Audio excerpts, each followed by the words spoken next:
Hi, it's James Lyons Walsh for godispoor.org. I'm thinking this morning about the housing crisis in upstate New York, USA.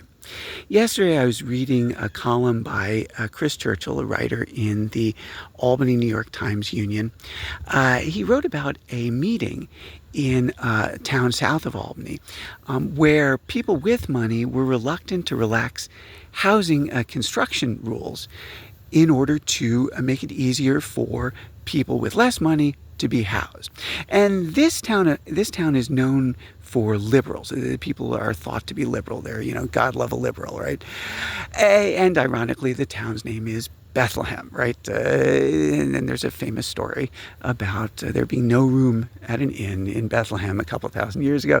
And it's no laughing matter that there's still fighting today over resources in that town of Bethlehem, as there are in the nearby town of Bethlehem and pretty much everywhere else. So how do we share better?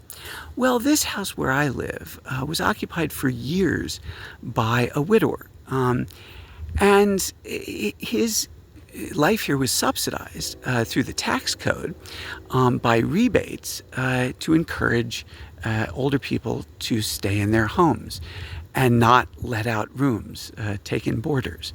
Well, that makes the housing crisis worse.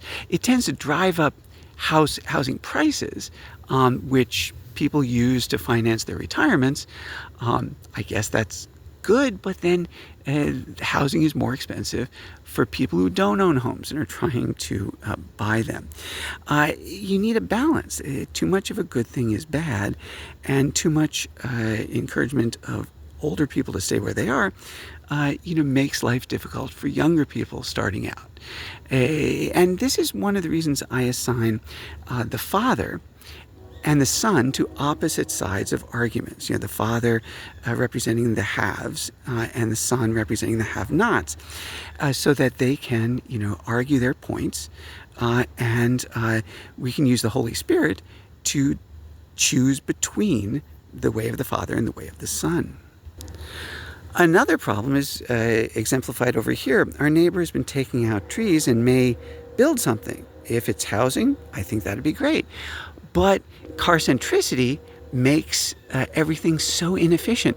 There used to be a streetcar on that avenue you see right by the stop sign to take people to the wider world at low expense and comfortably. But instead, people have to own cars today. Bottom line, as long as anyone is poor, God is poor.